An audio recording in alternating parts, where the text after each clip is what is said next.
রাজু ভাইয়া, ভাইয়া রে, ভাইয়া। মা, বাবা কোথায়? তোমরা এই মুহূর্তে আমার সঙ্গে চলো। কোথায় নিয়ে যাবি? গোরস্থানে? গোরস্থানে নিয়ে যাবি? ওখানেই তো আমার আকাশকে রেখে এলাম। বাবা, কি দেখতে এসেছিস? লাশ? এই দেখ, আমাকে দেখ, তোর বোনকে দেখ, তোর মাকে দেখ, আমরা সবাই এখন লাশ। এখানে থাকলে কাশিম পাঠান সবাইকে লাশ বানিয়ে দেবে বাবা। তার আগে কাশিম পাঠান তার ভাতিজার লাশ দেখবে। তুমি তুমি এখানে কেন এসেছো? কি চাও এখানে? মুন্নি, আমি এখানে থাকলে আমার চাচা তোমাদের কোনো ক্ষতি করতে পারবে না। এই, আর কি ক্ষতি করবে? আর কি ক্ষতি করবে তোর চাচা? যা, তোর চাচা কাশিম পাঠানকে গিয়ে বল, এবার তার ক্ষতির পরিমাণে হিসাব করার পালা। রক্তের বদলা রক্ত, খুনের বদলা খুন। তাহলে খুন করুন, মেরে ফেলুন আমাকে। আমার রক্ত দিয়ে শোধ হয়ে যাক রক্তের ঋণ। তোর চাচার ঋণ এত অল্পতে শোধ হবে না রে, এত অল্পতে শোধ হবে না। আমার ভাইকে খুন করেছে তোর চাচা, আমার ভাইয়ের বউকে খুন করেছে তোর ভাই, আমাদের কলিজা ছিঁড়ে ফেলেছে। কাশিম পাঠানের কলিজা তো আমি কুত্তা দিয়ে খাওয়াবো, কুত্তা দিয়ে। পুলিশে খবর দিয়েছিস তুই? না ভাইয়া, সেল থেকে বেরিয়ে এসেছে পুলিশের হাতে পুনরায় গ্রেপ্তার হওয়ার জন্য নয়। না বাবা না, গোলাগুলি করে মরণ ডেকে আনিস না। আমি আমি আর মৃত্যু দেখতে পারবো না। পুলিশ আসার আগেই তুই পালিয়ে যা রাজু। বাবা, আমার কসম লাগে তুই পালিয়ে যা। চল বাবা, তুই চল বাবা। রাজু, রাজু, রাজু, রাজুর কি মৃত্যু হবে সেটা আমি ভেবে রেখেছি।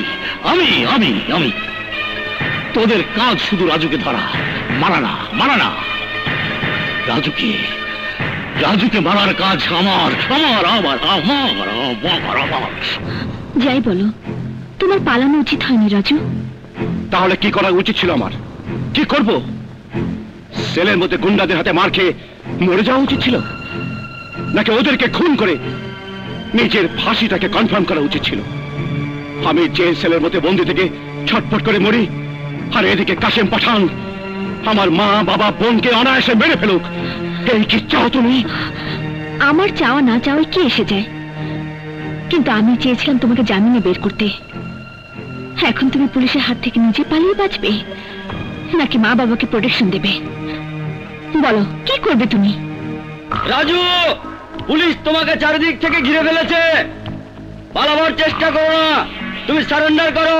রাজু, পুলিশ তোমাকে চারিদিক থেকে ঘিরে ফেলেছে, তুমি সারেন্ডার করো।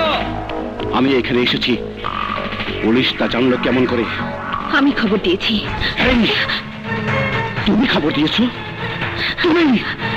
রাজু প্লিজ বোঝার চেষ্টা করো, জামিন ছাড়া বাইরে থাকা তোমার জন্য নিরাপদ নয়। সেই জন্য তুমি পুলিশ ডেকে এনে আমাকে এনকাউন্টার করতে চাও? Encounter! Hold your tongue Raju.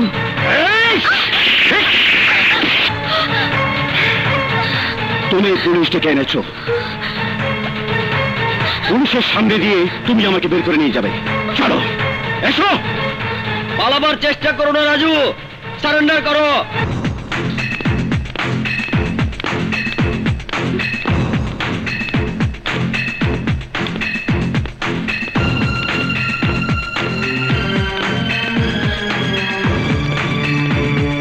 Officer, জিপের পাশ থেকে সরে দাঁড়াও, নইলে ম্যাজিস্ট্রেটের সাথে তোমাদের গুলি খাওয়ার সম্ভাবনা আছে।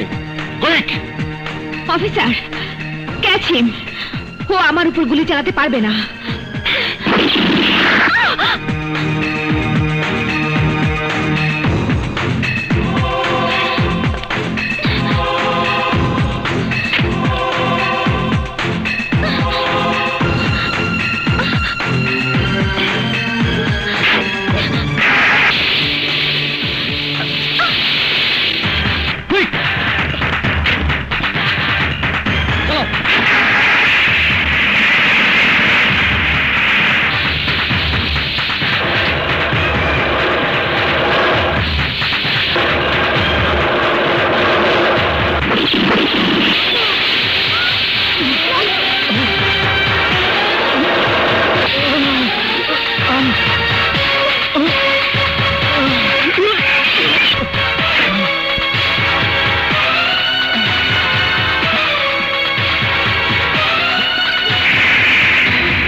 পড়ে গেছি। ডোন্ট টাচ মি, কেউ ধরবে না আমাকে। I am all right. আবার পড়ে গেলাম। পড়বই তো, আমি তো জীবন থেকেই পড়ে গেছি। জীবন শেষ, চঙ্গলি গাছের বোটা ছেঁড়া, বিস্বাদ পাকা ফল। কেউ না, আমাকে কেউ ছোবে না, কেউ ছোবে না, আমার জীবন শেষ। এই ছেলে বাড়ি যাও। আপনি কে? Who are you? Police. Police? I don't care. আমি কে তা জানো? আমি কুখ্যাত ডন কেপের ভাতিজা। আমার বাবা হাশেম পাঠান কুখ্যাতি নিয়ে জেলে পচে মরছে। এখন আমার মরার পালা। কিন্তু আমাকে সবাই ভয় করে, শুধু ভয় করে। কেউ ভালোবাসে না, মুন্নিও ভালোবাসে না। আই পুলিশ, আমি কেবির ভাতিজা হলাম কেন? হাশেম পাঠানের ছেলে হলাম কেন? আমি তোমার ছেলে নই কেন? তুমি অসুস্থ, মাতাল। Yes, yes. I'm under heavy intoxication. আমি কুখ্যাত হাশেম পাঠানের ছেলে। নেশাও আমাকে দেখে ভয় পায়। অল্পেই বেশি নেশা হয়। মারুম আমি কাশেম পাঠানের ভাতিজারে, আর দোষ পড়বো রাজুর উপর। চলো গাড়িতে ওঠো। আই পুলিশ, আমাকে অ্যারেস্ট করবে? করো, arrest me and imprison me to death.